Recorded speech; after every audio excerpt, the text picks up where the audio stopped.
Yeah, we designated spitters live every week. Live, designated homie, cause we spit heat. We designated spitters, Francis and Pete. Yes, talking Yankee baseball, hip-hop for the streets. Yup, we designated, yup, we innovative. Yup, we designated, spitters time that you know. Yup, we designated, yup, we innovative. Yup, we designated, spitters, let's start the show. What is going on, everybody? The designated spitters are back. And we got some news to talk about. Offseason, this is weird. This is the first one since the Yankees have been out and eliminated.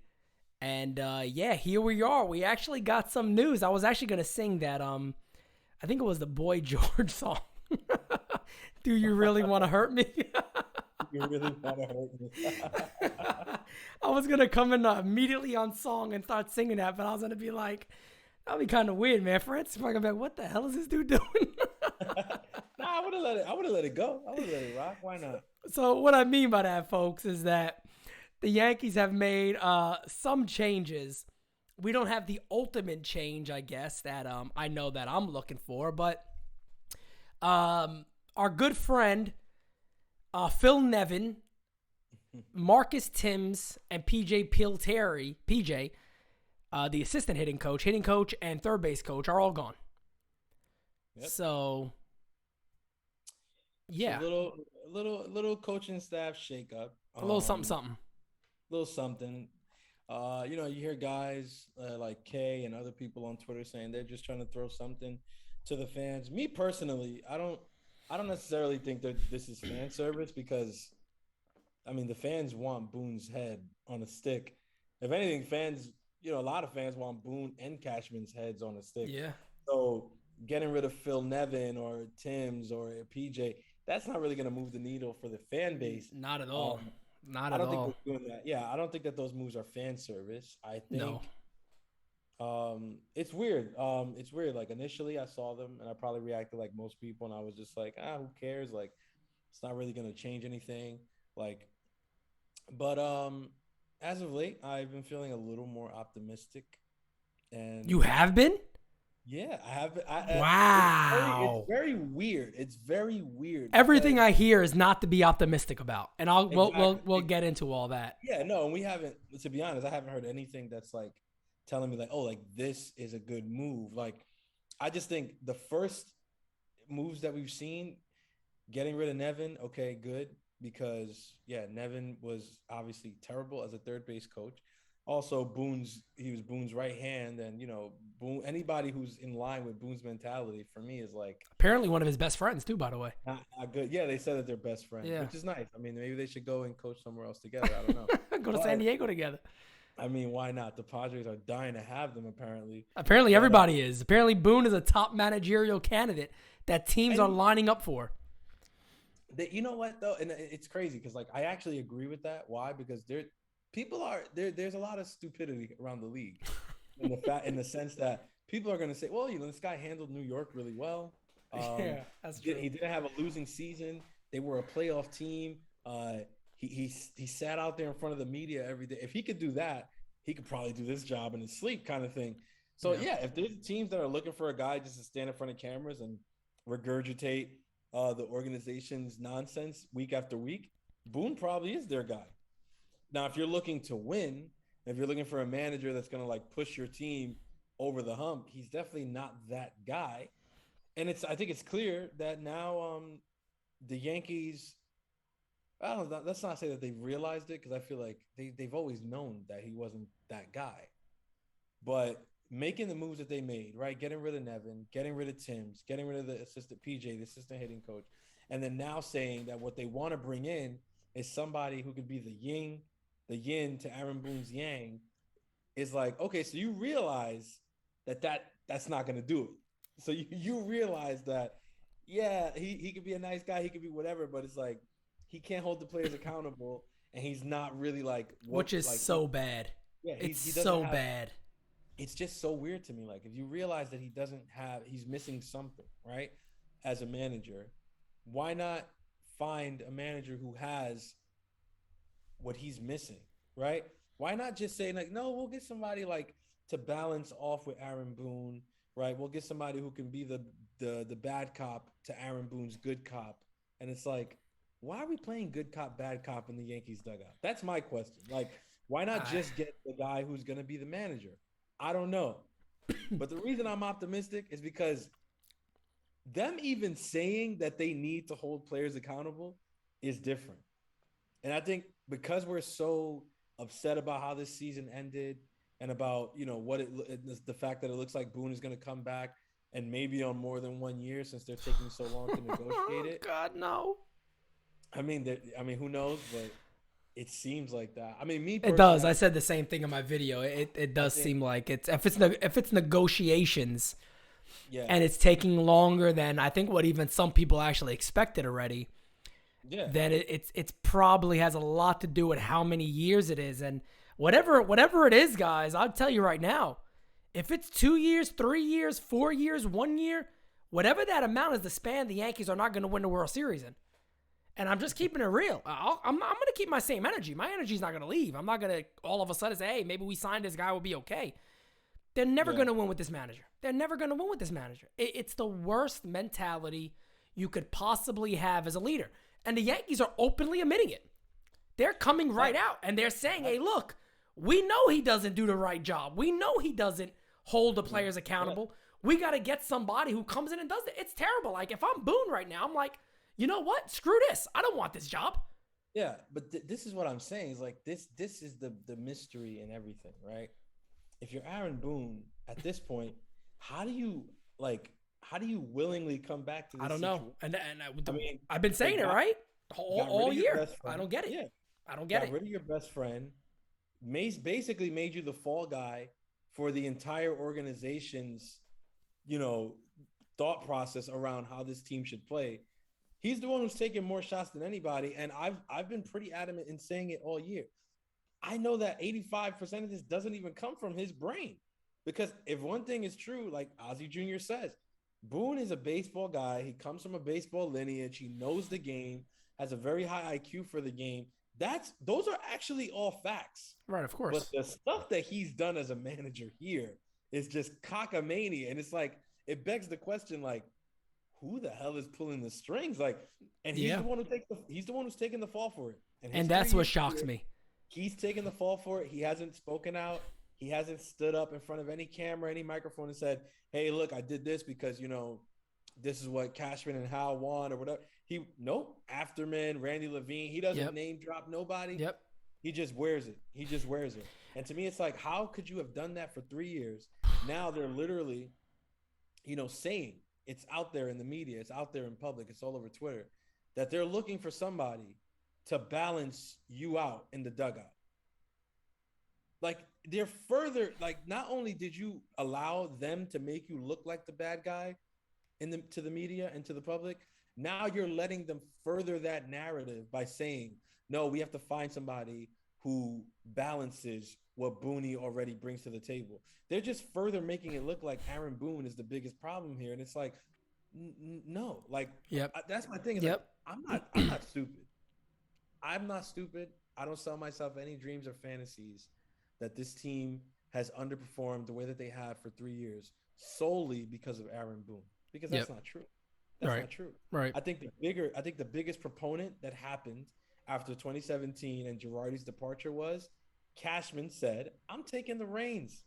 I'm gonna mastermind something or whatever, to the point where I'm gonna be spoken about in the conversations with the Theo Epsteins of the world and stuff like that. Because me personally, and we've said this on either on an episode here or maybe on a live, I said it, I feel like he got in Jerry Reinsdorf mode with Chicago, where he just felt like, I'm not getting enough credit for this thing, and he's getting a little jealous listening to the way they talk about other guys, Preller and Epstein and all these other guys, and they're like, wait, what the heck? This Farhan Zaidi guy up in there, and they're like, what's going on? Chaim Bloom, what he's done with Tampa and all this stuff, and he's like, what about me? Like, I want a couple. So I feel like he decided that, you know what, get Girardi out of here, because he may not be the best manager, but one thing people know is he's actually a manager, and he does call his own shots a lot of the time. Let's get him out of there. Let's put a mouthpiece down there. and I'm going to run the team myself, right, with my goons or nerd squad, whatever you want to call them. And that's what's happened the last 3 years. And the one who's taking the fall for it is the mouthpiece. And now in the media, they're saying that they have to balance him out, further perpetuating the idea that he's the biggest problem. And he's not the biggest problem. He is a big problem. Yeah. He is a big problem. He is not the biggest problem. Yeah, the manager is definitely a problem. And you know, that's something that I think fans have obviously heard me say for a long time now. Even in my new video, we're all about the coaches and all that. And I remember somebody saying, you know, does a manager make a difference? And that was a question for a while. And yes, big time. The Yankees, and I tweeted this. I tweeted this recently. I said flat out, the Red Sox do not have a more talented roster than the Yankees do. You don't look at those rosters and go, damn. I mean, they are so much more loaded than the Yankees are. Aaron Boone doesn't get nothing extra out of his players.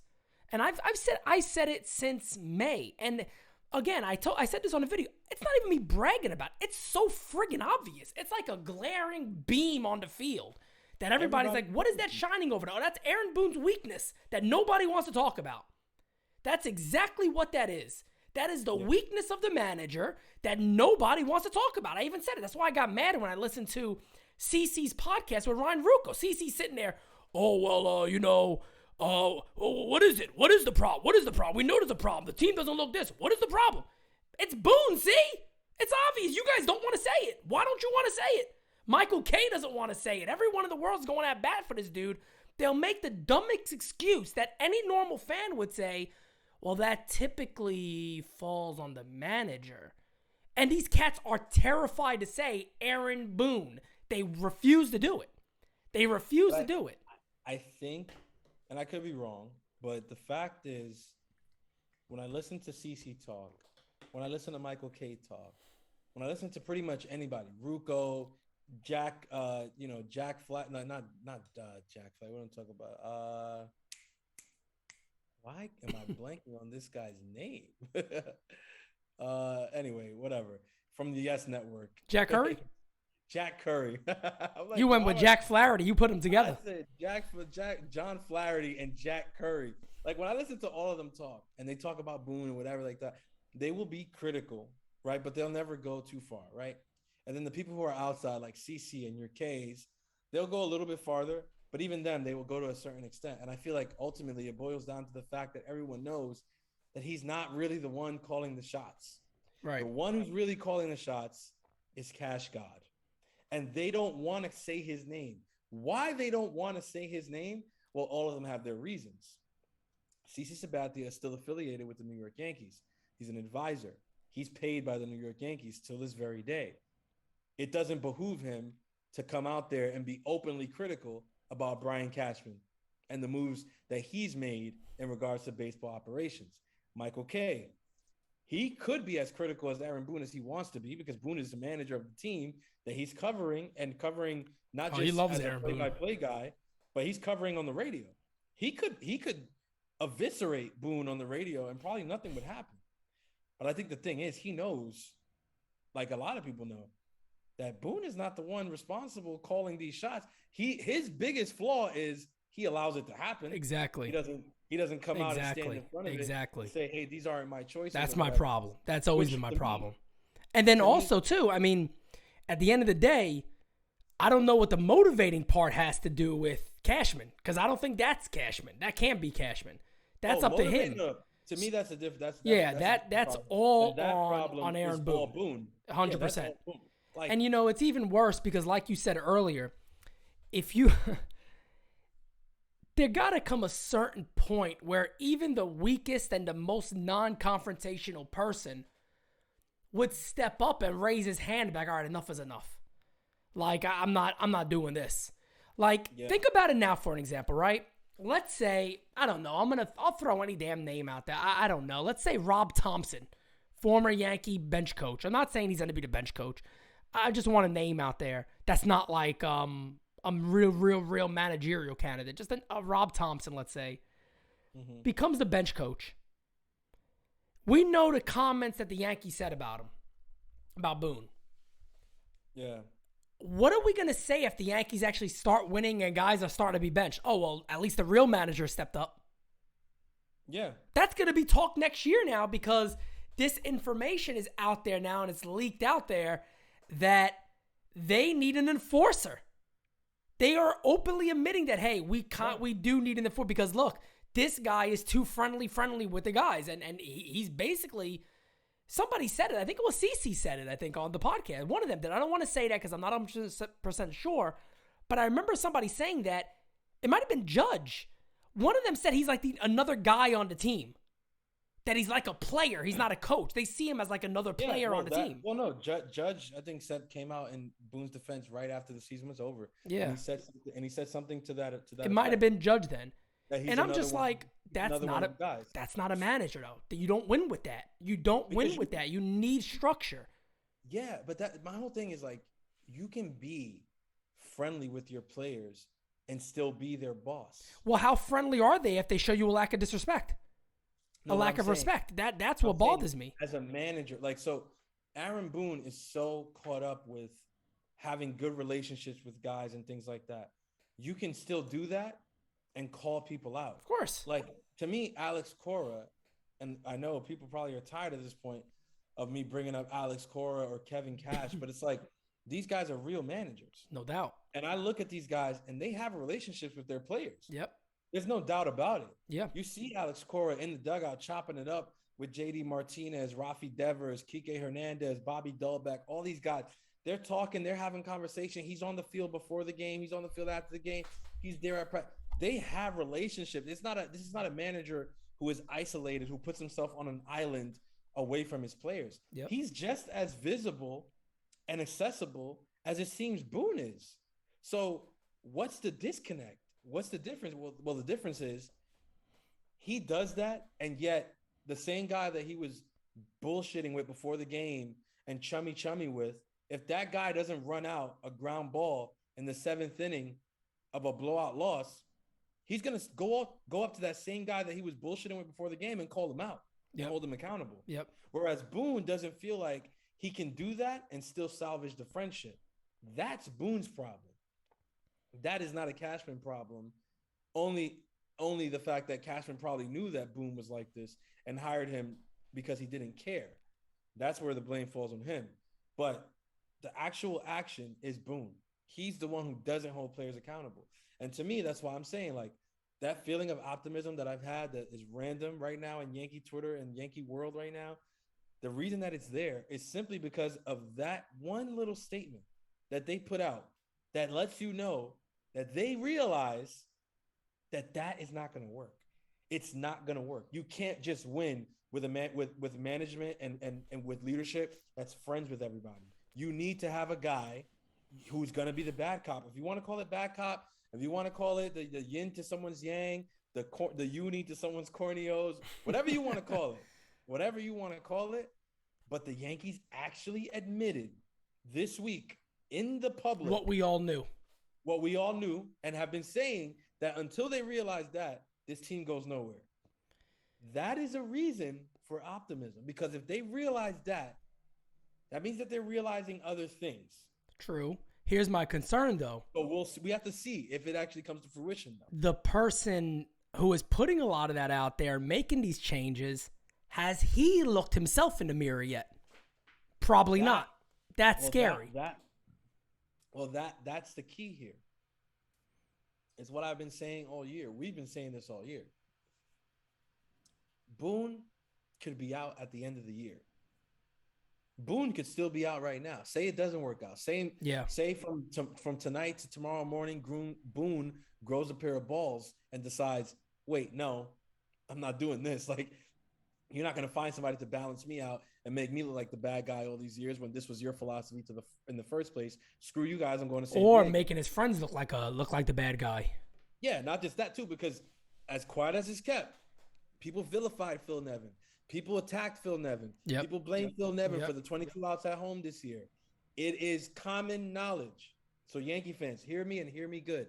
It is common knowledge. You can find this all over the internet that the Yankees made an organizational decision to send runners on contact and to that is true. send runners rounding the bases in close plays. That is was true. an organizational decision, meaning that was not Phil Nevin's choice, nor was it Boone's choice. That was implemented. That shit came from up top. Yeah, that was implemented. That is true. That was definitely something to implement. The other thing that was interesting to find out is that the Yankee brass do not like the disconnect between the minors and the majors. That was interesting. That was very interesting to find out. Between the minors and the majors, you said? Yeah, they said that the coaching or whatever it is, the philosophy, what they're teaching in the minors has not transitioned to how they want the major leagues to be. That is extremely interesting. And it's hard to point on who that goes to. Or is it something that, maybe organizationally they had this meeting with all the coaches, including Boone and them, and Boone and them kind of, well, we'll do our own thing. We're not in the development part anymore. We'll kind of do our own thing here. I would love to know where the disconnect and exactly what disconnect is. I know Eli Fishman talked about it, and he said that all year the Yankees coaching staffs in the minors are terrific, are really grade A, and everybody knows that they really have some terrific guys in the minor league system on the coaching staffs. And you could tell by the way they played. They had the most wins, I think, organizationally. Them or the Rays. I think the Rays might have been 1 and they were 2. Yeah, they were right there. They were right there, but they did it. They had so many breakout guys this year. Anthony Volpe went from a regular name to a household name for around baseball, really, if you really are a fanatic. And we found Oswaldo Cabrera is another guy who, just came up, and there's a ton of guys that their names have just shined bright. And then you look at the way these guys played and their win and loss record and stuff, you're like, damn, the Yankees are doing something good down there. Something is changing. But then the major league team is like, this team has been stranded on an island by themselves and they haven't got the memo. Well, here's the deal. They as an organization outside of the major league team, were able to change the style of play to more of the style that's being played today and being successful today, which is contact hitting, situational hitting, right? Running the bases well, right. Defending well, right. And in the minors, we've been able to do that successfully. Why? Well, we have players in the minors who are good defenders, right? Volpe has a great glove. Peraza, good glove. Like, there's a lot of guys down there. Florial's in the outfield. There's guys like Sweeney. All these guys. These guys are good defenders. They're out there with decent gloves. And it's just up and down, AA, AAA, up and down the organization. Good defenders out there. So making defense a priority is easy to do when you have good defenders on the team, right? Yep. Having hitters take an approach of contact hitting, right? Not striking out as much, but trying to pass the baton to the other guy is easier to do when you have contact hitters in your lineup. Correct. Right? Running the bases well, right? Stealing bases, putting pressure on the opposition by, stealing bases and having the threat of speed. That's very easy to do when you have speed threats in your lineup who know how to run the bases, right? What's my point? Well, Aaron Boone didn't have a roster in the major leagues that could do that. And to me, that's why he couldn't do what they were doing in AAA or in AA. Because as soon as we got some of those players up, your Greg Allens of the world, and we traded for Tim LaCastro and Wade was getting more playing time. And once those guys were up, what did we start to see? Well, we started to see base stealing, right? We started to see some nice plays in the outfield. We started to see some situational contact hitting. Because if we remember that little streak that the Yankees went on with Greg Allen and all those boys that they were calling Boonie Ball or whatever. Oh yeah, Michael K's great commentary. We weren't bludgeoning teams. No. With home run after home run after home run after home run. No. There were guys putting down sacrifice bunts. There were guys moving runners over. Yep. There were guys stealing bases. Yep. And we were getting situational hits. Yep. That's all true. That's all true. That happened when we had the right personnel up to do it. As soon as people got healthy and came back off the IL and the trade deadline came and went, what happened? They went right back to the play style of before, right? Which is slow, lazy, strikeout or home run. That's pretty much it. So I think that Boone and this is actually one point where oddly, and where I agree with Kay, right? That Boone has been saddled with a roster where he can't meet the demands that they've put like on the minor league teams, where they want teams to be aggressive on the base paths or run the bases well or make defense a priority or be contact hitters, because the roster that he was saddled with this year couldn't do any of those things. Now, when we talk about roster, we know who that falls on. He's the guy whose name nobody seems man enough to mention. Yeah. Right? Who's even like I'm saying, Kay never says it. Kay will talk and say it's not really Boone, but he never comes out and says it. Don LaGreca's the one who always says, well, then you got to blame Cashman. And when he says that, then Kay will make a statement, which if he's defending himself and his livelihood and his job, I'm not going to judge him for that because I get it. Same thing with CeCe. If you want to keep that check coming in, you're a retired player now, I get it. Just don't act like you're the realest out there. That's what bothers me. What bothers me about them is that's why I got so mad. Like I went back and forth at Rucco because you sitting there staging this thing like this is the must listen to Yankee podcast. We just go into truth. No, you don't. You held it back. It was so obvious to hear. I'm listening to it and I never listened to them. You sent the link and I was like, all right, cool. Let me listen to what they got to say. And I remember just sitting there listening. I thought it was going to be good. It was all right. It wasn't. Don't get me wrong. I'm not sitting there like I didn't listen to the whole 58 minutes or whatever. I did. I sat through the whole thing.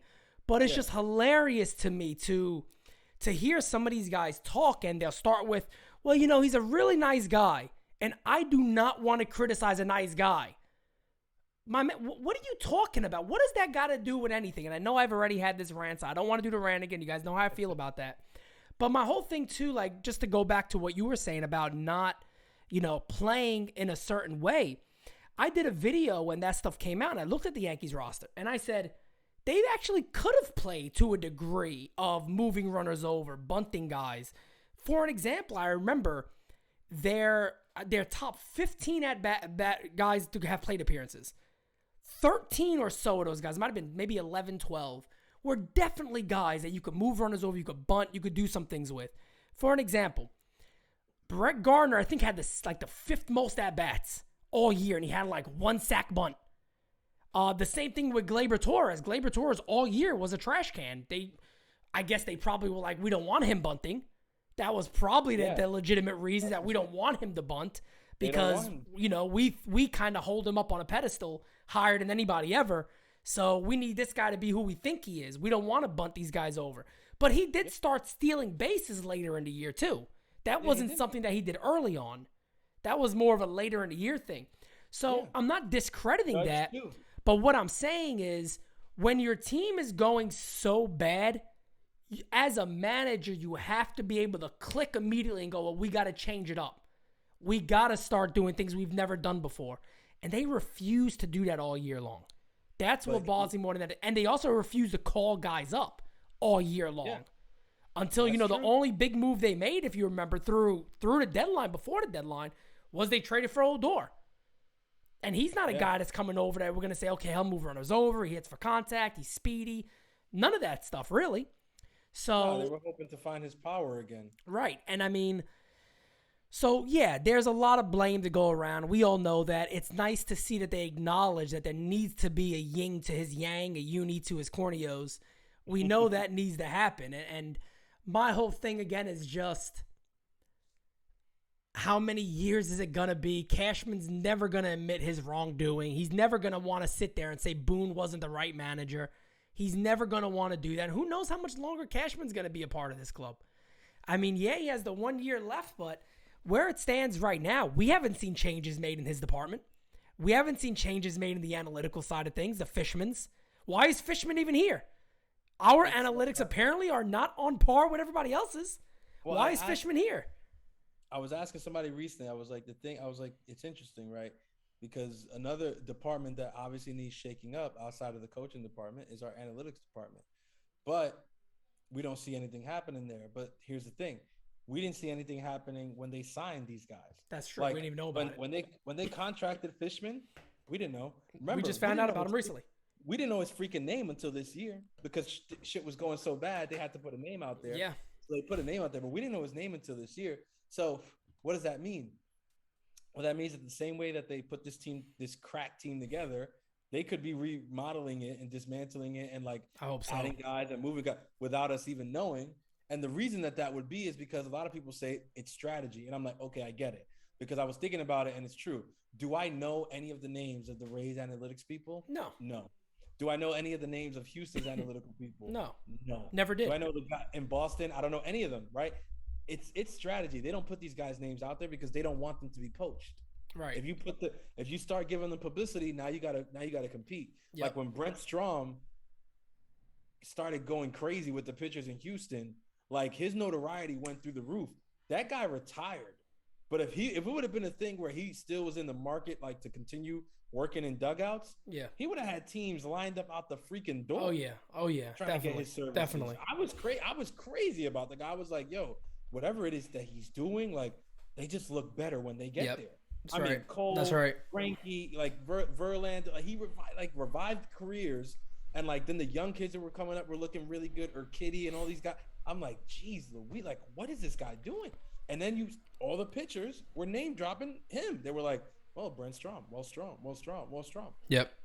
It's a little premature now. I'm not gonna, put this on him right now, but I will say this: an encouraging sign. If there's not very many, but one was Matt Blake. Yeah, this year. definitely. It was very encouraging. And we gave him his credit. We gave him his credit most of the year too. And the players, the pitchers who worked with Blake, he's received a lot of credit from them. And to me, that's a really nice sign. That's a really nice sign. Because if they see that the success that they're having correlates with something that he's doing with them, well, that's what gets you to buy into a coach.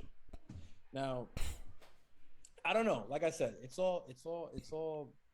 We don't know really. Like I'm optimistic because there was an admittance of guilt, even if they don't really say that they're guilty and that they fucked up, because they're not going to. No, not at all.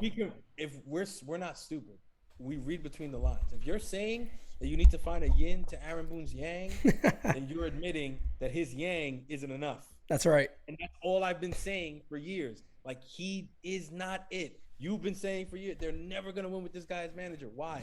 Because he is not it. And if you're literally out there publicly saying, no, we need to have somebody in there who's going to be an enforcer and balance him, it's like, oh, shit. Now you realize that? Yep. Maybe now that Gleyber Torres has sucked for years, that Gary Sanchez has regressed possibly beyond repair in New York. Oh, he's terrible. You know what I'm saying? Like, it's like that even Hicks, that Aaron Hicks signs a freaking contract extension, gets his deal, comes back, and looks like absolute, pure, unadulterated shit. Yep. And then gets injured. Yep. Regurgitated shit. Now all of a sudden you're like, no, maybe we do need an enforcer or whatever. It's like, yeah, you think you do need an enforcer. Because guys can't be getting comfortable on the New York freaking Yankees. The thing that is bad, though, is if you have an enforcer, you want that to be the guy that's supposedly in charge.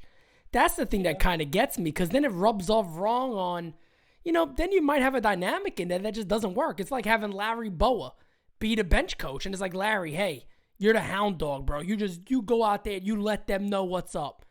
So you'll have a meeting with Larry Boa, runs over to the dugout to the player and gets in their face and says, hey, you're doing this wrong, that wrong, this wrong, that wrong. Yeah, but you stay in the game. You know what I mean? It's like Booney said, hey, keep him in the game, though. After I just launched a damn tirade on the dude, we're going to just leave him in? Okay. Yeah. That's going to play off well. I'm just like, that to me is, it's almost like they want to be like, how do we say we know there's issues with Boone, but we don't throw him under the bus enough to not bring him back and not look good? I think either way, it's going to look terrible. The moment they bring him back, I think it looks horrible, but it looks terrible now. It looks bad now because they came out and said, like, 100% clear, you're not good enough to do this job on your own. We need to find someone to balance. But this is I can't. This is the New York Yankees. That's what drives me mad. I'm like, when did this organization become like the stepping stone of learning? I don't understand that, especially now when you got a lot of guys out there who would be perfect fits and don't need help. That you can literally go out there and go, look. And here's my original problem with the way the Yankees went about hiring a new, whatever it was, Henry Mullins or Bam Bam Mullins or Boone. I remember the thing that stood out was like neither one of them have really been an actual manager yet. Like they've Mullins was coaching, and I actually think he coached in Japan too. I think, right? I think he was a coach in Japan for a while. It was something like that. Something like that. Yeah. So he had a little more experience, but I'm like, this is like the upper echelon of job security or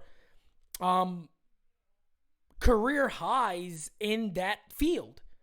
And I'm like, to be the manager of the Yankees, you could go up in there with a blank resume? I don't understand that. That was always weird to me. I'm like, okay, well, Boone obviously has a good mind. He sounded good. He seemed like he knew his stuff. So cool, yeah, okay. I could kind of get behind Aaron Boone. But I'm sitting there like, a lot of these other I honestly think, I think you agreed with this before, is that Buck Showalter I think would be terrific. I'm not saying he's the number one and that is it. But Buck Showalter is not really far removed from the game of working on the analytics side, and apparently he likes that stuff. So it's like you got a good balance of, we're going to go out there and give her all on the field. Everything else, enjoy. He doesn't also seem like an asshole that players don't like him. I never heard about that with Buck Showalter.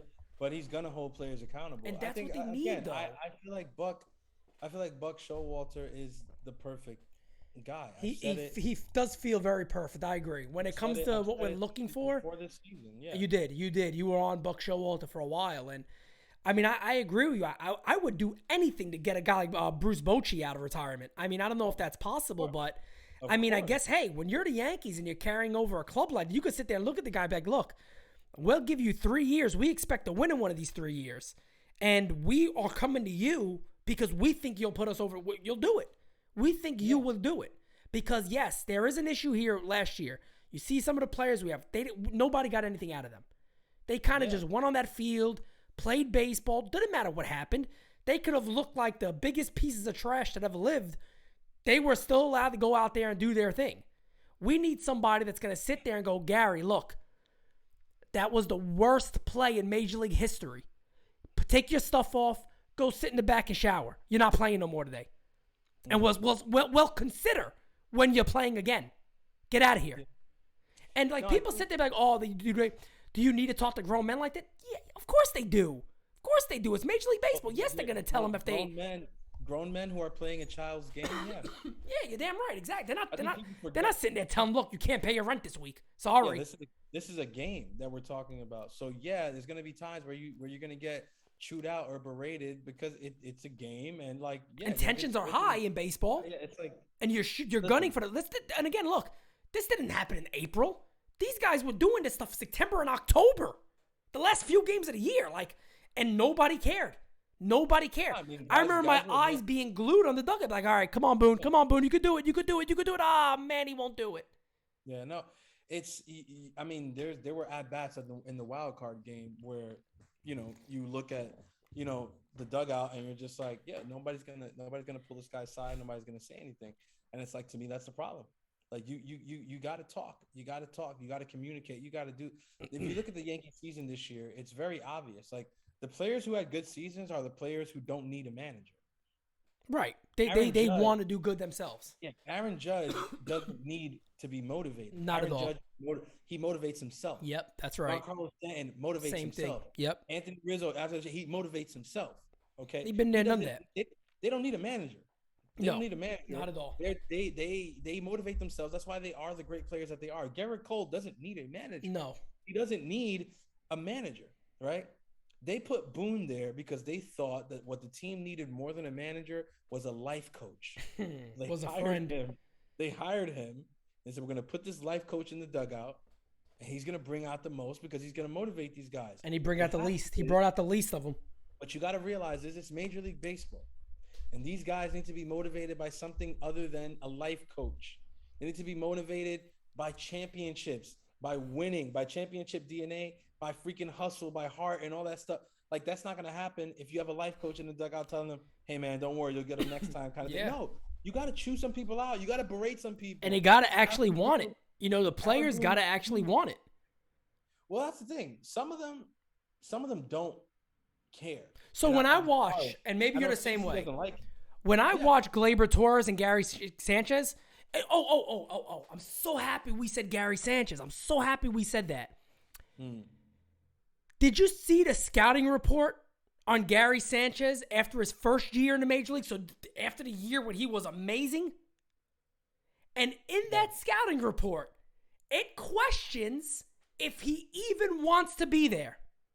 Yeah. Mind you, this is the dude coming off what everybody was like, oh, he has to win the Rookie of the Year, right? Because this guy's the greatest thing that ever happened to the Yankees, the greatest catcher of all time. The Yankees have the best catcher ever. They literally said in the thing, I think they even name dropped the word that fans hate about Gary, lazy. Yeah. They berated him in a scouting report where they're like, this guy could be a terrific player. It's if he actually wants to be. That's the problem, is he even willing to put in the work hard enough to be that good? Because they even question his work ethic. So I'm like, when I see him and Gleyber Torres, I'm sorry. I do not see two guys on a winning team. I don't think they're winners. I don't think naturally in their heart, they go out there saying, we are going to win number 28 this year. That's what we're playing for. I think these guys are playing for notoriety, having a name out there, and to find some sort of endorsement deals and go about business. That's the way I see them. What do they call back in the day? Prima donnas. They're prima donnas. That's what it seems like. These guys, you get. I mean, the thing that's it's tough to to remember, but with guys like your Sanchez, your Torres, or whatever, these guys come from impoverished backgrounds, right? Third world countries, where they struggled, growing up. They grew up in poverty and things like that. For them, being here, playing Major League Baseball, making millions of dollars, they already won. Right. In life, they already won. For them, the championship was won the day they signed on the dotted line, became a Yankee, and started playing. Now, everything else is bonus. Like, yes, if they win a championship, would it be cool? Yeah, it would be cool. Would it help them? Yeah, it would help them because they could say that they're a champion now.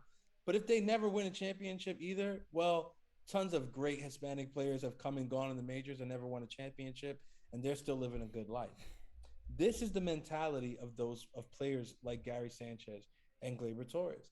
They are okay either way. That's what it is. They're okay either way. It's not that they like losing. It's not that they like sucking. They don't like to suck because nobody likes to suck. Right. They want to do better, but they don't want to do better necessarily because they care whether the team is winning or not winning. They want to do better because they want to do better for themselves, right? But in their minds, they're good. As long as that check is coming in every month or whatever, they're taking care of their family. They're making millions. They could buy whatever Gucci, Louis, Prada, right, cars, and buy cars and buy houses and take the women out and buy all this jewelry and live a lavish luxury lifestyle. They're good. They won. And for me, it's like, hey, you know what? I'm not gonna knock you for saying that that's a victory and a success in your life, because it is, because I'm Dominican myself and I understand that 100%, but that's not the mentality I want on my favorite baseball team. Exactly. You can take your success story and your happiness, because I don't complacency to another freaking state. Because I don't think Ronald Acuna believes that. That shit over there. I don't think Ronald Acuna has that in his mind. You could tell a winner when you see him. Because you see, there's a difference. When you look at Acuna, when you look at Vladdy, when you look at Juan Soto, when you look at Tatis, these guys they're not good with good enough. Right. They're not good with good enough. They're not good. They're not good with I won an MVP award. They're like, no, I want to be known as the best. Exactly. They want to be the greatest. And I don't read that. I don't get that from these guys. I get that from Aaron Judge. I get that from Giancarlo Stanton. I do. Look at the video that came out this week. Yeah. Like, oh my God! They're like, look at Judge. He's already back. He's already working. Back and doing batting practice. I'm like, the guy probably never left the cage. You know, I've knocked Stanton many times, but you can't deny the guy how he steps up. I mean, this is now what. I won't count this year saying postseason, but it was a one wild card game, okay? But one game. But even the one game he played, he came through. But all September, all October, he was like, guys, me and Aaron are, we're doing everything we could do. We're doing everything we can do. So nobody, I'm not gonna ever sit here. And now, if he struggles, I'm gonna say I'll bring that up. You know what I mean? But for me to question his heart, hell no. And New York is nothing to Stanton. He doesn't care that you boo him. No. You could tell he has that. He's like, his mentality is just as quickly as they boo me, they're gonna cheer me because I'm that damn good. Exactly. I love that. But these other guys, nah, man, they don't have it. It's not who they are as a human. This is where the missing link is, because we don't need a manager to get Aaron Judge to be Aaron Judge. Nope, that's right. Aaron Judge is going to be Aaron Judge. Aaron Judge's biggest problem is one, and it's always going to be that one: health. Yeah, that's it. Aaron Judge's biggest obstacle is staying healthy. Yeah, I agree. If he stays healthy, he's always going to be in the top 5 in terms of players in the league, because he's that damn hands down. good. Hands down. He's terrific. Same thing. Health. Yep. And a little bit how he's managed. This year, he was managed better in the second half, and it paid dividends. He played some games in the outfield. You got to play the outfield. Got consistent reps and just killed it. Stanton is another one. If he can get that consistency, he's going to be in the top 10, 15 players in the league, because he is that damn good. Yeah. But these aren't the players who are the focus. DJ LeMahieu, even, not the player that I'm focused on. Why? Because he doesn't need to be managed. Correct. That's right. And I'm happy now it's basically known that LeMahieu did play injured almost basically all year. They're not confirming it's all year. But he's had tricep issues, hip issues. So, and it was either one of two things. It was the dude has just completely lost a lot of it, which doesn't happen that quickly. From 1 year to the next. 1 year, not that quickly. It's usually a gradual decline. And the one thing you could say that we all immediately recognize, he's not stinging the ball. DJ LeMahieu always made hard contact. And it was like, my man barely made hard contact. Like, this dude was hitting routine ground balls all over the place. This man usually stings the ball to right field every game. Yeah. And he was never lining out to right field, lining out hard to second, hard singles in the gap to right field, doubles to right center. None of that stuff. Power was down. There was obviously something wrong. There was a lot wrong with DJ in terms of injuries. You could tell he was never 100% all year, but he stuck it out and went through it because the team was playing terribly. And he felt like he needed to be in there every day, because he's like, look, the team is shit right now, and it's not the time for me to be sitting down with an injury that I could probably play through. And he probably figured, hey, maybe I'll get through it and we'll turn this thing around. And then, when we're doing well, I could probably take a couple games off and get right. Yeah. The problem is that never happened. The team never got to a point where like he could afford to like take time off. When he finally did, it was because he couldn't anymore. Yeah. Twice this season, like once he played until his body collapsed, and then at the end of the year when he just couldn't anymore, and it was the hip thing, and that was serious. So they had to sit him down. But what I'm saying here is with the Yankees, that the difference between what we saw this year and a championship team is very simple. It's not just about the guys at the top of your lineup. See, when you look at a championship team, it's those guys 6, at the bottom 7, too. Yeah, the 6, 7, 8, 9 guys. That's right. That will tell you all you need to know. Yep. And you look at the Dodgers 6 through 9. You look at the Red Sox 6 through 9. Look at Houston 6 through 9. Look at the Braves 6 through 9. Right, these are teams who, even at that stage in the game, in that part of their lineup, they're going to get production. But you see, that's the part of your lineup that needs to be managed. Those are the guys that need a manager in the dugout, not a life coach. And that, to me, has been the issue. And that's maybe why I'm a little bit optimistic at them saying, we need to balance this guy out, because they realize he's not going to manage that. He's not going to manage that portion of the lineup. It's just not going to happen. Yeah. But it's only one step in everything, because the second step, right, and the even bigger step is that this roster, as it is, right, could they have won with this roster? Yes, they could have won with this roster, but not necessarily because it's the greatest roster constructed known to man, but just because like there's so much teams struggling around the league right now with roster construction that we weren't necessarily that much worse off than other teams. Like the Red Sox being in the ALCS with the roster that they have tells you all you need to know. Yeah. Right. But it's not a championship DNA roster, right? So this team still needs more. Well, when you talk about that, you brought up a good point when it comes to the bottom of the order. So just to give everybody a heads up, when the Yankees clinched the World Series in 2009, their 7, 8, and 9 hitter was Cano, Swisher, and Gardner. But think about it. And this is not Gardner of today. This is young. This is young Gardner. That's right. Now they didn't have a great series. Hitter, turning over the lineup, speed. Right. They didn't have a great series. But think about that. I mean, so the whole lineup that day was Jeter led off, followed by Damon, which they did all year, which was amazingly great. It was great. So it was Jeter, Damon, Teixeira, A-Rod, Matsui, Posada, Cano, Swisher, and Gardner. And Swisher, if you remember, had the one homer. He didn't do good in the postseason. Cano didn't have a good postseason, and Gardner didn't have a good postseason. But you look at the level of talent there. On their bench, they had Jerry Hairston, who was terrific for them. They had, what's my man's name? What's my man's name again? Oh, man, he was so good. He went to the World Series like every year. Eric Hinsky. Remember Eric Hinsky? Oh, shit. Eric Hinsky went to the World Series, I think, like 3 years in a row with 3 different teams. And he won it with the Yankees, and Eric Hinsky was rock solid. But, yeah, you're 100% right. You look at the lineup for the wild card game, and I'm shocked when I wrote about it on Twitter. I was like, this is not it. This is not a good line. Like, this worries me. And fans immediately, this is a great lineup. I love that. I'm like, all right, you guys are just hyped for the game. You're not seeing that for real. And that's the only thing me and Michael K actually agreed with when it came to that final game was the 1 through 3. I remember telling you guys, if he gets through 1 through 3, we're screwed. If he gets through Rizzo, I wasn't even counting Gallo. I wasn't even counting Gallo, to be honest. Because Gallo, I think, was so bad towards the end. We went Rizzo, Judge, Stanton. And then Gallo, yeah. And then 4 through 9 was a joke. I mean, it was terrible. And I remember seeing it. I said, damn, this guy's throwing a white flag in already. Like, he's already surrendering. And, but you're right. I mean, you got to have balance in a lot. And this is what I think gets so frustrating as Yankee fans is we have those pieces. They're not far away. We got our guys in the minor league. They got to be called upon. I talked to Monday. I got a great conversation lined up that I'm going to have to find out a little bit of information about the Yankees, but not the most information. I'll get that after the World Series, hopefully. But when it comes to, like I said, I mean, and everybody kind of sees it one of two ways. When DJ LeMahieu went down with an injury, Oswald Peraza should have been called up immediately.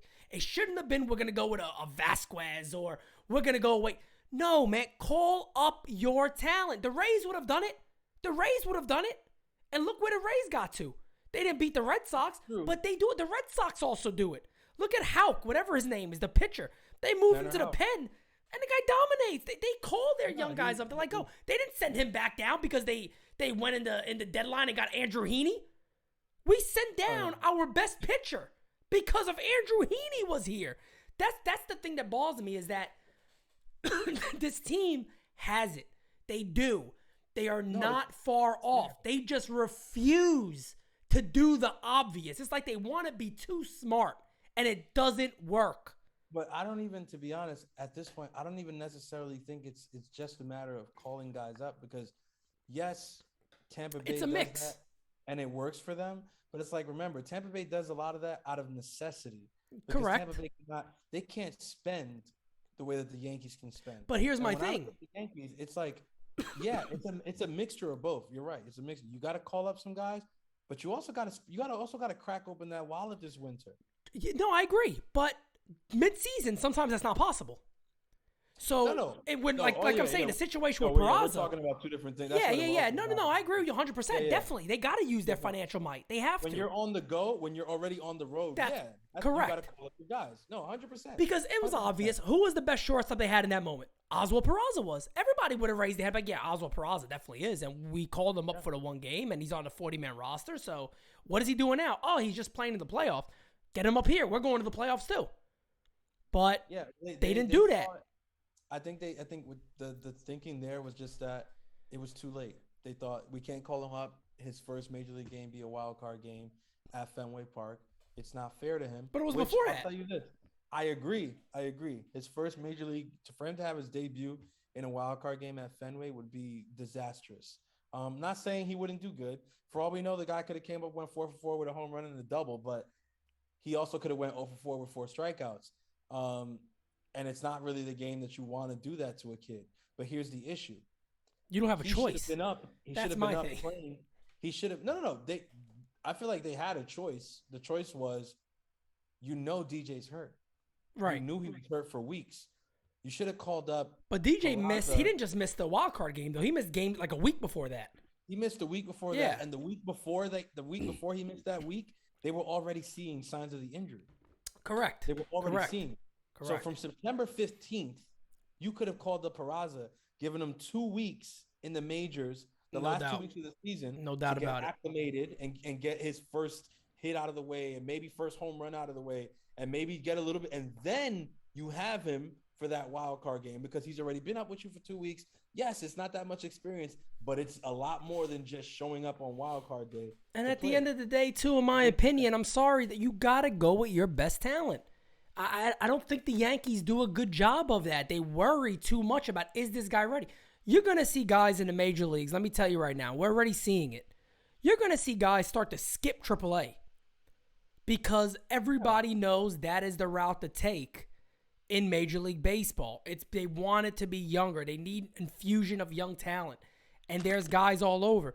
You think, for an example, Texas is going to... It's the only reason Texas might take their time with a guy like Leiter is because they suck. And they're not close right now. It doesn't even matter to show him off that. Exactly. So a guy like Leiter, you might want to take your time. But we've seen it with guys. They call them up quick. They call them up quicker. If you're the Yankees, what do you care about service time? Like, that's the thing that gets me. You got the might. If this kid is that good, you could re-sign him. You could keep him here for good. We don't have that issue. That is a fact. But here's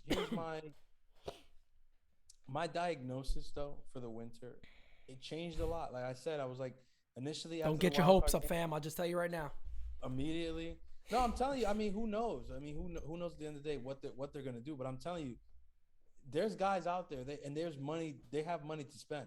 Like, if they don't bring back one of these top shortstops, what are we doing? Like, we're not starting the season with Gio Urshela. Yeah, it's not going to be Correa. I mean, as much as I would like that, I don't see it, and that's not me having any information. My understanding is it's very possible to see a Story or a Simeon to come here because there's early projections on both of them that it's not going to take. It could potentially be a 3-year deal or less for either one of them. There's even rumors that Story might accept a 2-year deal, and I don't know necessarily what that is coming from. But that was reported actually, I think, by a regular reporter that said he might actually accept a 2 or 3 year deal.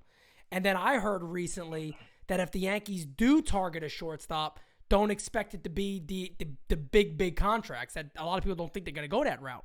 So we'll see. Maybe they will. I don't know. Everyone's saying like, oh, they're not going to sign Correa because he's going to get 10 years, 12 years. Okay, from who? That's a great point. Now, people keep telling me like, oh, the Yankees won't sign him because they're gonna have to give him $350 million. Here's the thing, though. He might get paid, but I'm saying, who's the competition? Some of the teams that could, is he gonna want to go to a loser and rebuild? That's because Texas could. That's what people are forgetting. Texas have a shitload of money. They got no payroll whatsoever. Texas has money. But who wants to go there? Texas is also not contending next year. Exactly. And they know that. So as bad as Houston might get with these departures, Houston's still going to be better than Texas Rangers. Yeah, of course. Like Oakland will still be better than Texas. So, like, if you're going to Texas right now, you're going, like, on what? Like, you're going with... Unless... Like, to do what? Unless Texas is like, well, we're signing Noah Syndergaard, we're signing this starting pitcher, we could get Syndergaard, Ray, and we just go in. Then it's we did that already. Yeah, you guys are serious. 100%. And we got Leiter coming up. We already see what Dane Dunning is. He's a good pitcher. Yeah. We got something there that we could work with already. It's true. If they do that, but there's no 100% guarantee they're going to go out there and do something insane like that. And even if they do, like, what's to say that that's going to be enough to get them over teams Oakland? It's not enough. You're right. Hang around. Like, Oakland trades their best players all the time, and they just hang around. Yeah, there's a lot of names, people are hype about Matt Olson. I understand that, and I like that. All I'm saying about something like that is, when is the last time Cashman gave up what it would really take to get somebody? Like somebody said Joey Gallo. He didn't give up no top prospects. Nobody else wanted him. Nobody else was so hyped to offer a major deal to get Joey Gallo. So that's what fans don't understand. You think, for an example, no, not at all. You think Billy Beane's going to come to the Yankees and go, yeah, let me get your number 7, number 9, and number 11 prospect. Because any of us would be like, yeah, you make that deal. Billy Beane's going to say, yeah, we can talk. Anthony Volpe, Jason Dominguez. Which one of those two are you going to give us? Oh, we're not. Then you don't have a deal. But the Brewers will do it. The Brewers might give us Freddie Peralta. I don't know. They might. The Brewers might have seen this year and said, shit, we are literally a little bit of offense away from being the best team in baseball.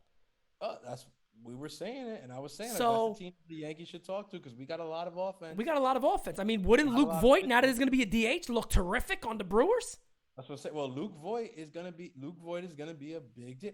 There's people already on Twitter that I've seen saying people like Yankee fans, they think people care about Luke Voit. It's like, bro, people definitely do care about yes, Luke Voit. many teams will line up for Luke Voit a year ago. And if he's going to a team where he doesn't have to even play first base and he's just DHing, oh hell yeah, there's gonna be a lot of And you know what gets me mad too?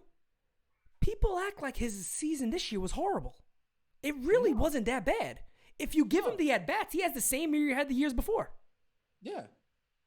I mean, his batting average was a little down than it normally is. Normally he bats, a little higher than what he batted last year. He's usually above 260. So the batting average was down. His OPS was down too, but his OPS was still 764. So it wasn't like 650, like you're a below average hitter. I mean, he had a lot of good here. He still had 11 homers and 213 at-bats.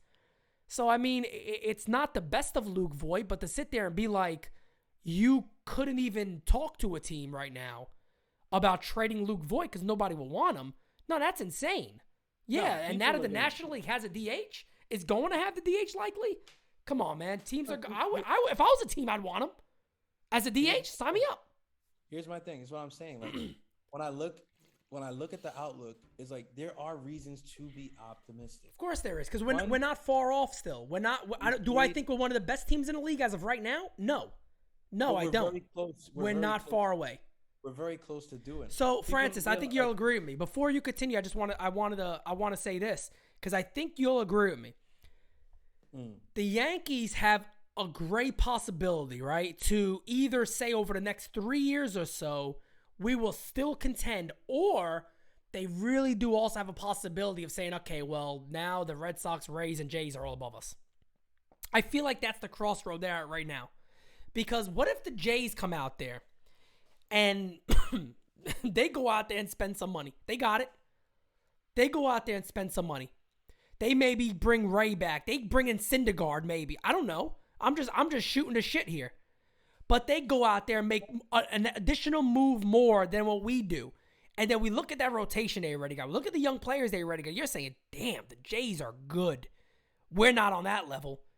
And now the Red Sox maybe make a move or two. The Rays are always in contention no matter what they do.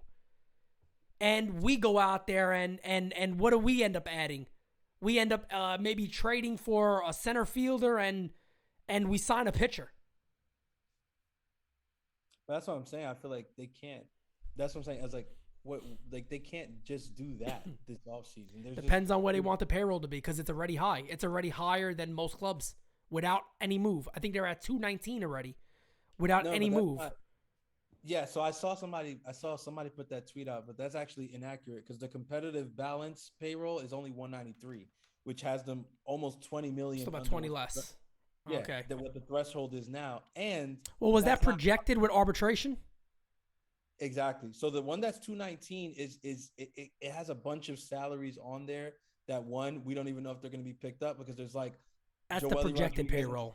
Joel's option, Brett Gardner's option, and then aside from that, like I think it even has like Odor's money and stuff. It's like it's weird. Okay. I went because I saw that and I was like 218. But 218 would be very high without arbitration and all that stuff on there. Somebody tweeted it. I forgot who it was, and everybody was in the comments like going crazy, like, "Damn, they got." I was like, "Why do people?" I was like, "There's no way this is true. I got to figure it out because how is it that they were at 206 this year?" And before they make a move, they're going to be 12 million over that next year. Yeah, the only way that will be is if they're projecting everybody getting the highest figure that's projected in arbitration and all that, which doesn't happen. I think a lot of those guys are actually going to be moved. which I think doesn't some of those happen. guys are going to be moved too, so that it And won't even come to the that's what I'm saying. Yankees. There's going to be guys who are DFA. Like, look, Sanchez is projected to make $7.5 million in arbitration. I don't think Sanchez is going to be here. He can't be, and we'll obviously talk a lot about this stuff. But the thing about Sanchez, me and Pops was talking about that recently, and I said the same thing. I said, even my father said the same thing. He's like, look, at the end of the day, you already got issues with this guy. 1, 2, you got your ace doesn't want to pitch to him. I mean, even at the end of the year, if you remember, Kluber didn't want to pitch to him.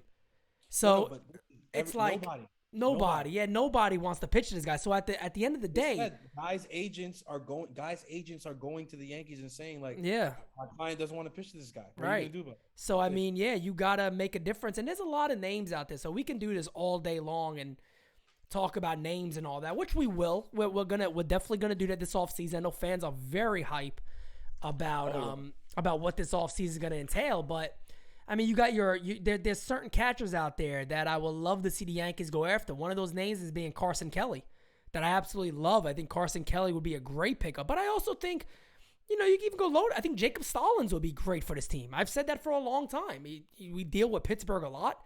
I think he'd be terrific. I really do. He's a defensive first-minded catcher. Everybody would throw to him. Great defense, great framing, great throwing. And again, I think you need a stopgap for Antonio Gomez, who I think is going to be the next catcher of the New York Yankees, the next great catcher on the Yankees. I really believe that. Antonio Gomez is that good. Do you know that he had the fastest release to second base? That if he was in the major leagues, he would have led the major leagues 1.88 seconds? That is crazy. The fastest in every aspect of catching. He would have been the leader in the major league level. That's how quick his release is to throw guys out at second base. And he could hit. He's an overall, all-around, really, really good prospect. And I believe he's on the 40-man already, so he has to move quick. They gotta really kind of push the pedal on him to move. So it's interesting. But I agree. I don't think Gary Sanchez. If Gary Sanchez is the catcher next year, this team's not learning their lesson. They're not learning the lesson. That's going to be the scary thing. I think Sanchez. I mean, that's what I'm saying. Like, I feel like, and look, I could be wrong. Like, we could talk in January, and I might be telling you like, I feel very pessimistic about the season ahead. I don't think anything's really going to change or whatever because they didn't do what I think that they were going to do. But right now, listen, I'll tell you like this: Carlos Correa comes out on an interview and puts that out there about wearing pinstripes. That's not. Like, some people say, just playing around or whatever. I'm going to tell you right now, coming off of Houston, knowing what people in New York feel about that team or whatever, he knows he's not the liked guy over here. Why is it that he's putting something out there to try to be liked over here? Well, I'll tell you, because he realizes that if he came over here, he could probably get paid and probably continue winning in the right situation. So if he tells his agent that this is one of the places that he would like to be, Cashman can't not take the meeting. Hal Steinbrenner can't. No, of course not. They'll definitely take the meeting. Yeah, they'll take it. They can't not consider it if a talent like that is saying, yeah, like, I'd like to be here. Like, let's see what's up. But it could end up being another Corbin thing where it's like they come, they tour the stadium, and nothing happens. Falls out, yeah. It could 100% end up being like that. But I feel like they're going to have to at least take a long, hard look at a Corey Seager or a Carlos Correa. Correa is the best guy. I mean, if you look at what the Yankees need, Carlos Correa is by far the best guy to go after. And I love when Yankee fans say the bullshit, oh, I don't want him anywhere near us. Shut up. Shut up. You know, what do you want Carlos Correa to do when he plays for another team rivaling our team? What, do you want him to pat everybody on the butt and say, good game, guys? No, I want him to be an asshole. That's cool because I want you to be an asshole for us. That's why I want him here. You see, it really, and it's like, I wasn't riding this the whole year, whatever. I am somebody who hated Carlos Correa, right? Because I just couldn't stand him. He's such a heel. But then my eyes were open and I started realizing, like, wait, that's exactly what the fuck we're missing. We don't have that guy. Everybody Not at all. wants Judge to be that guy. Judge has tried to be that guy with the playing New York, and bringing the rate, but that's not him. But if we had somebody who actually naturally was that guy, maybe Judge wouldn't have to fake it anymore, and he could just focus on being Aaron Judge, and Giancarlo can focus on being Giancarlo, and nobody else has to be a personality or anything, because this guy's going to have enough for everybody. He's going to be the villain that we're missing. We need that attitude. Because let me tell you, at the end of the day, everybody loves Aaron Judge around the league. Yeah. They love the guy. He's a lovable guy. Nobody wants to punch Judge in the face. Nobody wants to punch him in the face. Everybody wants to punch Correa in the face. But you could tell. Jared Carrabis, he's been tweeting. He can't stand Carlos Correa. To me, there's no bigger sign that man needs to be a Yankee than that right there. They hate him. The Red Sox hate him. I'm like, yes, I want somebody like that. That's hated. That's going to hit a home run against the Red Sox and pimp that shit in Fenway. We don't have people doing that. No, we have Aaron Judge playing the song in the walkway after a game, and then we end up losing 2 straight at home to lose the series. Makes me sick. That's not it. Makes me sick. Another thing about Correa, we saw this video. I think we dissected it this season. Remember with the pitcher that he came in. I think the umpire was like somebody was coming to talk to the pitcher, whatever. He like freaking bogarts this guy out the way, goes right up to the pitcher, and it's like, listen, what you need to do. I was like, that fire right there. Where is it? Yes, Odor goes to the mound and has visits. It's not it. He's not Correa. Yeah, he's not Correa. We need a superstar.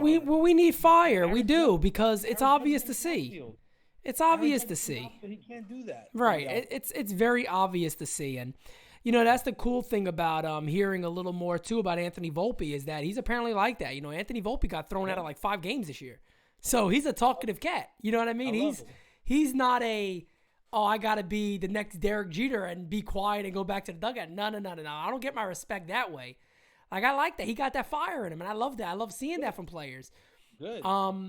You need guys like that. But I'll tell you what, like I see a lot of people on Twitter, and I see them talk about like, if you could get a Matt Olson, you trade Volpe and you trade this guy. Fam, there's some guys I'm not going to deal. And I understand, and I get it. And I understand people are like, well, Pete, then you're falling off your message. No, because we have this. We have the Shkadal. We don't need to go out there and just be like, oh, well, look, and I'm not saying trading Oswald Peraza. No, you can trade him. For the right deal, you trade him. A guy like Anthony Volpe is looking like a once-in-a-generation talent. He is looking like the shit of the shit. Like, this is the man. You don't deal with, and I'm sorry, I'm not dealing him for 2 years of Matt Olson. I'm not. No, you could also, that's what I think people are missing. With Matt Olson, there's 2 years left. This is his peak of trade value, but it's also just 2 seasons before he hits free agency.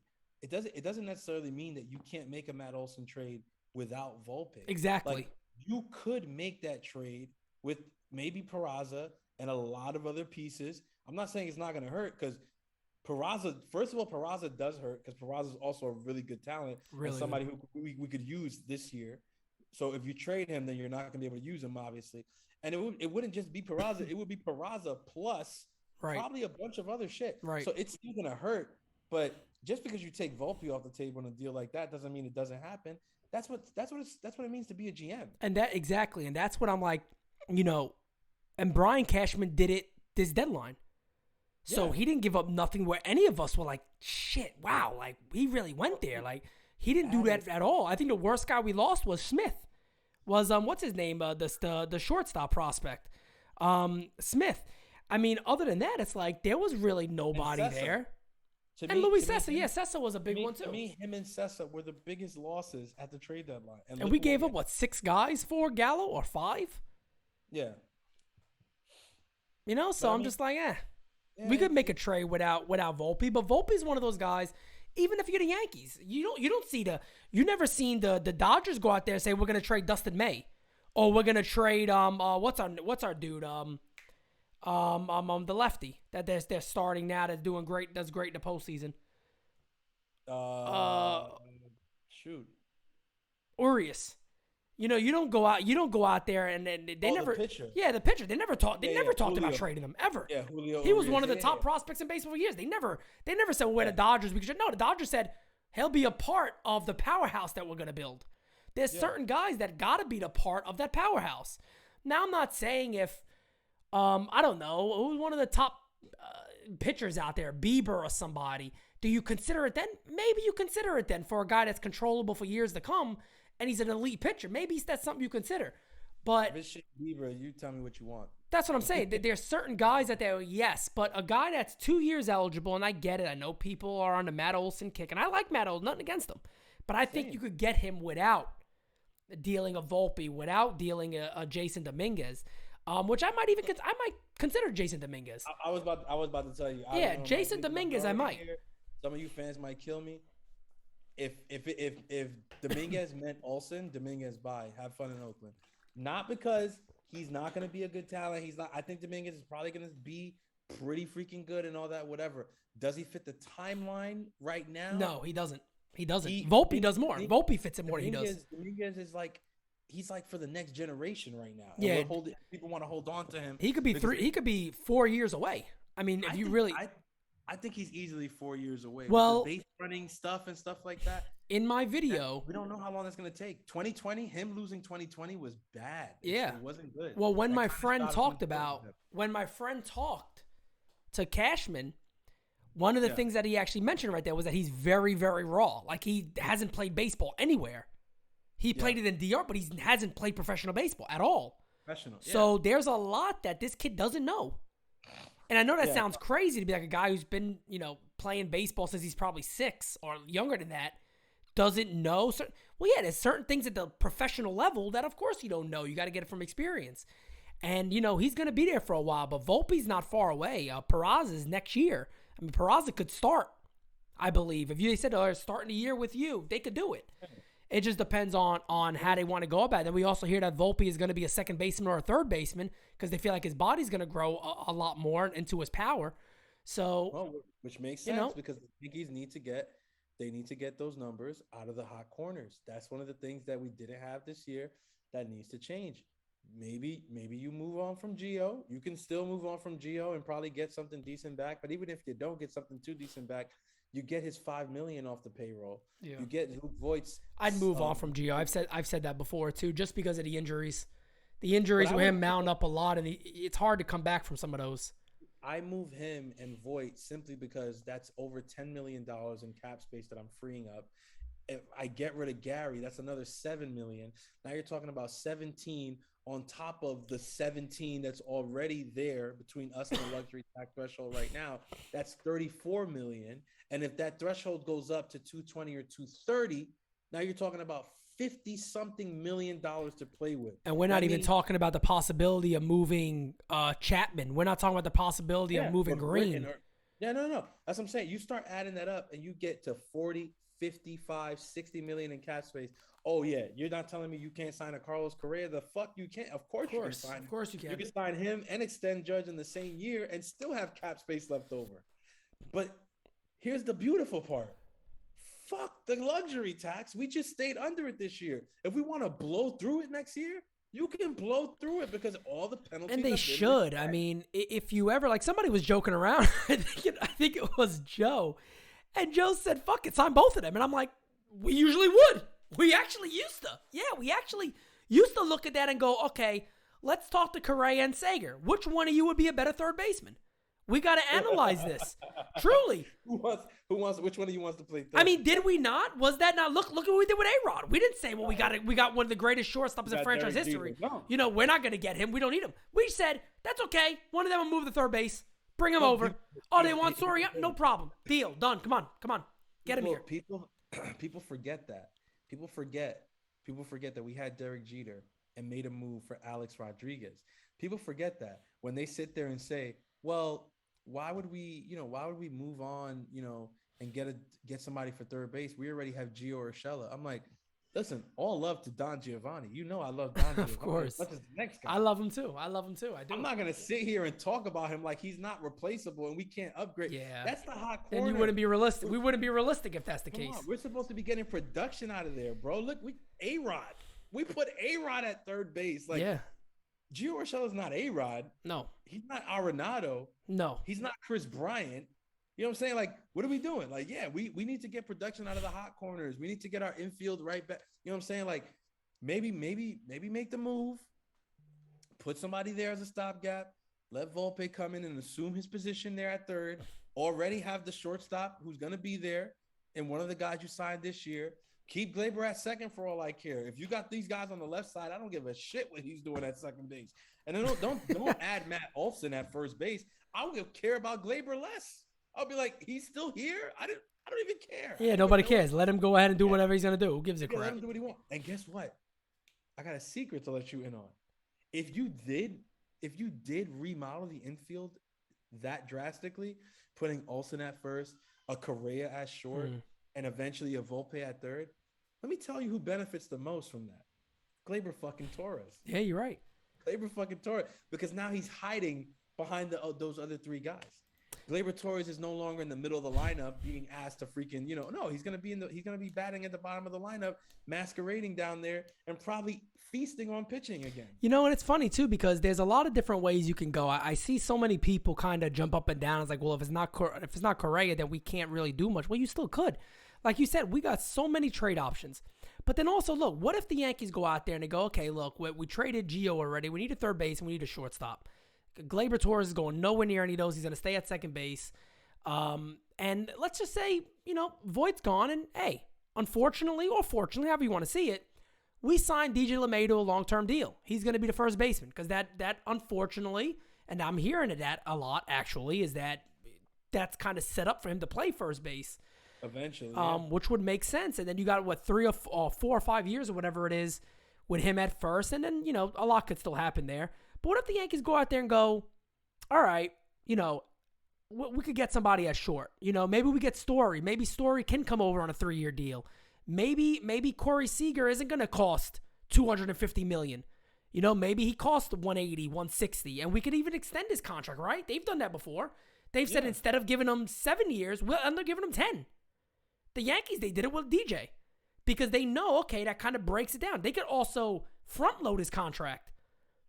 They could do a lot of different things money-wise where it's not as much there. There's a lot of different tools you could use. And then what if they go out there and go, a name that I like on the Yankees? And I don't think he's as good where he was, even though he had a pretty solid year, definitely home run-wise, but he's a very good third baseman. Kyle Seager. Seager's available. What's he going to cost? Pennies? I mean, he's not going to cost, don't get me wrong, I'm not being an ass. I'm saying compared to, he's not going to cost $25 million a year. He's not going to cost $20 million a year. You could give him, 11, 12, 13, 14 million a year over 2 years. 2 years, $28 million for a guy that plays Gold Glove defense at third base, and he had 31 home runs in Seattle. And he's a lefty. True. So I'm just looking at all those things like we don't have to get so sexy because there's a lot of trade opportunity, a ton of it. Think of all the guys the Yankees have that they can't use. I mean, Brian Cashman has done a really good job of finding your Clay Holmes. What if he goes out there and finds another pitcher for Andujar? You don't need Chad Green no more. We don't need Chapman. Chapman should go. Well, I mean, you look at it, and really, when they rebuilt this bullpen on the fly, a lot of these guys are odd men out.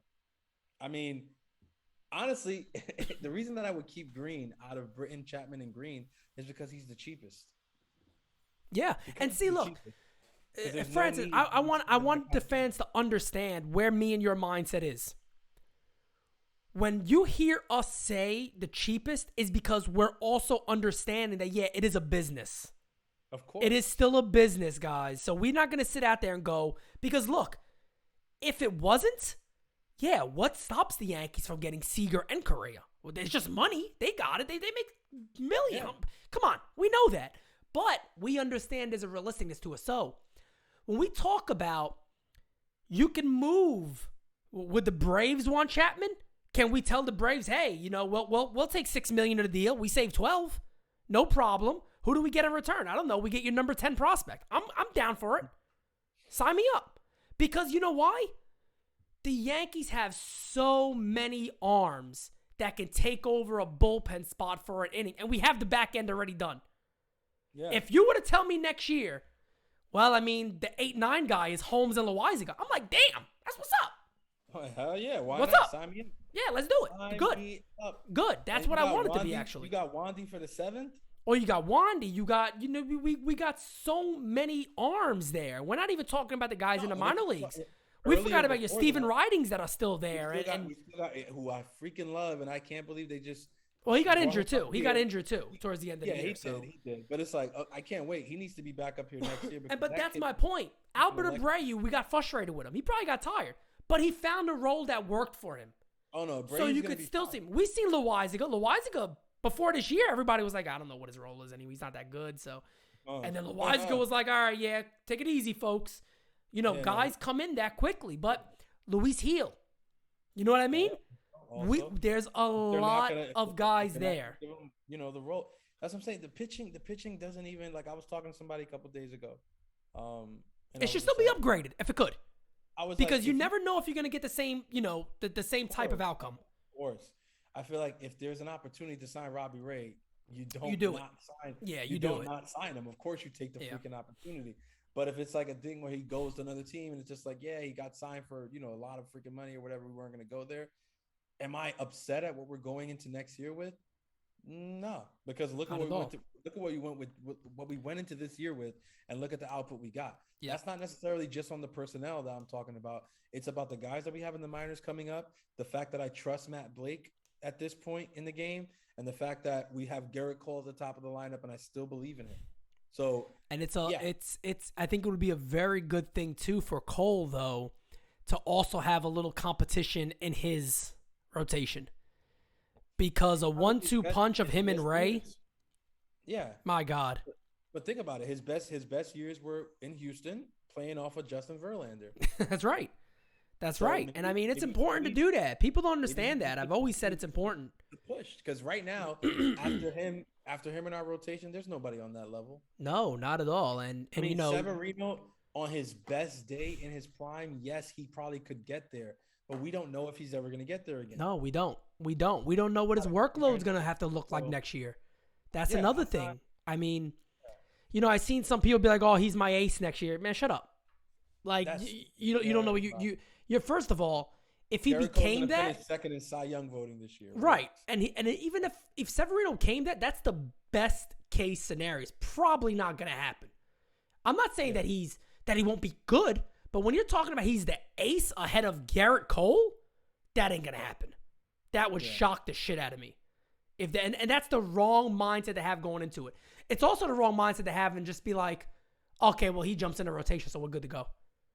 That's the wrong mindset to have. Because you said, if you can get Robbie Ray, who I don't think is going to cost $25, $28 million a year, he has the one really spectacular, he always had the Ks. We know that.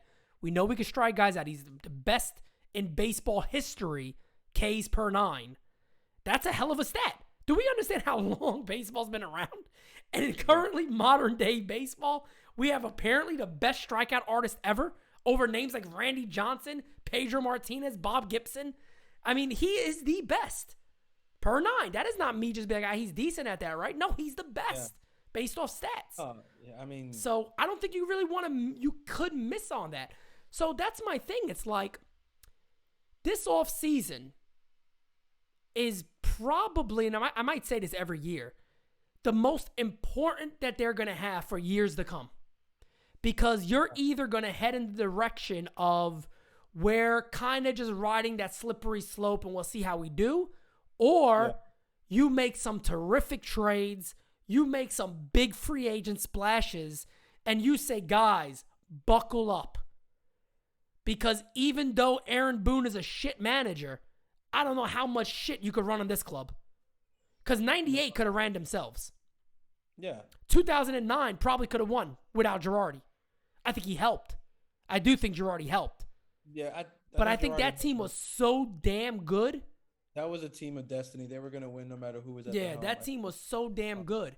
Like 2017, a lot of that was Girardi. Because we didn't expect that to happen. We didn't expect them to go that far. They really got a lot out of their guys. Yeah. So it's interesting. It's going to be a very interesting offseason. Facts. and we'll have a lot of time to talk about it. Oh yeah. So, I mean, I don't have any, my closing statement is just simply this to the fans out there. You guys are doing just tremendous jobs right now with everything on the channel. The Simonetti Source channel is going to stay. That's not changing. The name of that is going to be changing here soon for Team NYY News. So my goal was to get 5,000 subscribers before January. We make all these changes. That's already done. So let's keep adding it. We're already about to hit 5,100 in probably next couple of days. I think we're like at 5,080 something right now. So you guys have done a tremendous job for us because we are already well ahead of where our goal was to enter in 2022, especially with a lot of the changes we have coming up that you guys are going to actually know about fairly soon. And all that. So I just want to thank the fans. The comment sections have been fire. The likes have been fire. The responses, you guys are responding to each other in the video. So yeah, man, just thank you everybody. Keep it up, and man, do we have a lot to deliver to you guys. This is only the jump. I mean, that's what I'm so excited for. And hopefully we're entering really fun times for the Yankees. I know I'll have my choice words when Boone is ultimately re-signed, and I hope it's not for many years, but I'll take it slow until that happens. And when it does, I'll give my response and all that. And, we'll go from there. Like I said on my video, I might say what I say about Boone, but I will ride and die for the Yankees every second of the way. Whether it's me pulling my hair out all the time or me cheering all the time and saying, hey, I was wrong. I hope I get to say that. I hope I do. I hope Boone wins the World Series. Believe it or not, guys, I hope Boone wins the World Series with the Yankees if he comes back. I don't want him to lose. I just don't think he's the right guy, and I think it affects the club. But hey, that's just me. And the Yankees apparently agree a little bit with that. But other than that, one more last thing for you guys. When you go out during this time of year, be very, very careful. Unless that man right there might come get you. Be careful. If you guys haven't seen Halloween Kills, if you like that movie, it is absolutely terrific. Go see it. Okay. Yeah, there it is. Man, That's the little shirt right there. I appreciate you guys. It's a fact. Everything Pete just said. That wild card game was like the culmination of the season in terms of like the work that we do. Oh, it was awesome, man. What an environment. What an awesome environment that I've been a part of with you guys. Sucks that we got the result we did, but you guys stood with us for like 5 hours or some crazy shit like that. 5 hours, yeah.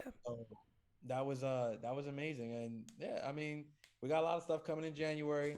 We're not going anywhere. We're not dropping with the same consistency because I mean, we don't have games, for the Yankees every week, but as things happen, we're going to be talking to you guys. So, just stay tuned. Like, we got a lot of stuff coming, and we're still going to be talking to you. Should be a busy off season. If it's not busy, then we'll be busy anyway. Yeah, definitely. Either way, you guys are going to be seeing a lot of us. Put it that way. So either way, you're going to see a lot of us. And like I said, I know I've been teasing a lot about like January, what we have in store. I bring it up so much because I'm even impressed by it. Like, I'm excited about what we got in store and what 2022 is going to look like for this team, which is just awesome. I mean, I'm always behind the scene working on things. I'm working on new merchandise now. I'm working on a new template for us. Designated Spittaz is going to have a new look, which is going to be crazy. I can't wait for that. So, yeah, man, there's hopefully our excitement becomes your guys' excitement, and you guys can really enjoy everything that we're doing together with us. And we got some great people, behind us and helping us along and joining the team, which is going to be exciting to announce because a lot of you guys know these people. And, so there's going to be a lot of change happening. Good change. Nothing like nobody is leaving. Francis is going to be here. I'm going to be here. Felix is here. Joe is here. The guys are here. That you're used to. We'll just have a couple of friends join us. That's it. And it's going to be a great time. So, last I got to say is let's hope that the Yankees have a strong offseason. Whether they bring Boone back or not, again, like I said, I mean, it doesn't change my mind of the team I love and the team I root for. So I still want them to have a terrific offseason. I'll give my opinions on everything, of course. And if I have news, I'll put it out there and go from there. Well, you already know it's your boy Francis Lee, and I end it the way I always end them, no matter what's going on. the next episode is the best episode. Y'all already know. That is right. And you also know we will never come whack on a Designated Spittaz track. So, guys, appreciate you. Talk to you all soon. Until next time. Thank you, guys.